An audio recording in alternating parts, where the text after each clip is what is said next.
Hi, I'm Monika Stout with YummyArts, and today I'm going to teach you how to make a knitting basket cake. This cake is great for a gag retirement party or a birthday party or a baby shower, depending on what colors you use. So first thing I'm going to do is show you how to carve the cake.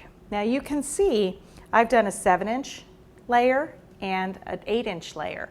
I did that so I have less carving to do. You can do 2 8-inch layers, you'll just have to carve more in. This way, with the 7-inch layer, I've kind of given myself a guide of where the bottom of the basket is, as well as the top of the basket.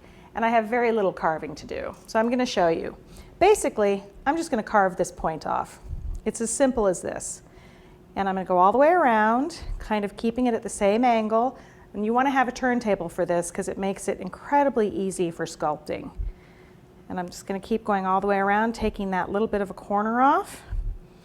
And that is pretty much all I have to do. I'm going to fill the rest in with ganache to make it a more even surface. But for now, that's all I really had to do. And I've got my basic shape. If I had done 2 8-inches, I would have done the same thing, but I would have been carving out a whole chunk more of cake. So this way you're not really wasting that much cake. All right, now we're ready to ganache our cake. Now you can use buttercream. We're actually going to be covering the ganache with a buttercream basket weave. I'm just using ganache because I have it on hand, and I like how it sets up a little bit and gives me a harder surface to do the buttercream on. So my ganache is a typical 2-to-1 recipe. I use 600 grams of chocolate and 300 grams of heavy whipping cream. I heat the heavy whipping cream until it's boiling, pour it over the chocolate, and I stir it up until it all gets nice and smooth and creamy, and then I put it aside for about 4 or 5 hours, and I just let it sit on the counter. And you need it to be the consistency of peanut butter. That's the perfect consistency to spread it. So once you get it to the right consistency, you can do just kind of a quick crumb coat over your cake so you're not pulling any crumbs up when you're using your buttercream. And again, if you choose to do this in buttercream, you can. I just like the ganache the best. I'm used to working with ganache, so that's what I use. And now I'm going to take it, and I'm going to, remember how I said I was going to fill in my spaces? I'm going to take it and bring it down, and I'm going to fill in that ridge that we've got. So I'm going all the way around, and I'm smoothing that out. So you see we now have a nice smooth edge. We don't have the lump from one cake to the other.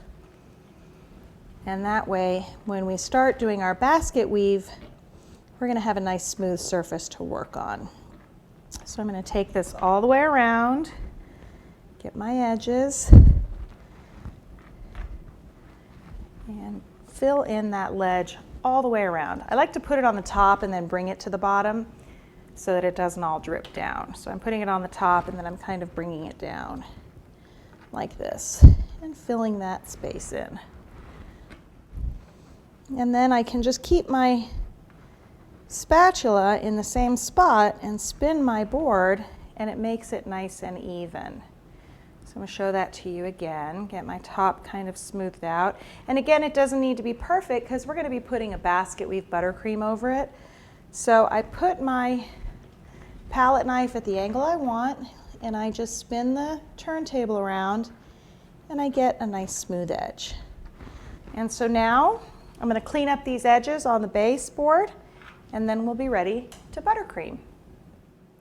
All right, so I want to get all this extra ganache off my board, and I like to do it with just a really hot paper towel that's done wet with really hot water, because it kind of melts the ganache and cleans it up as you go around.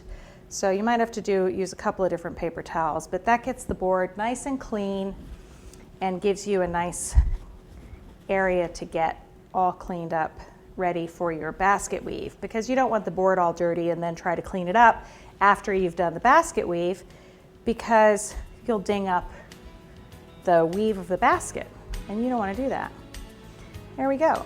So now our board is cleaned and ready for us to pipe on our basket weave. Now it's cleaned up. There we go.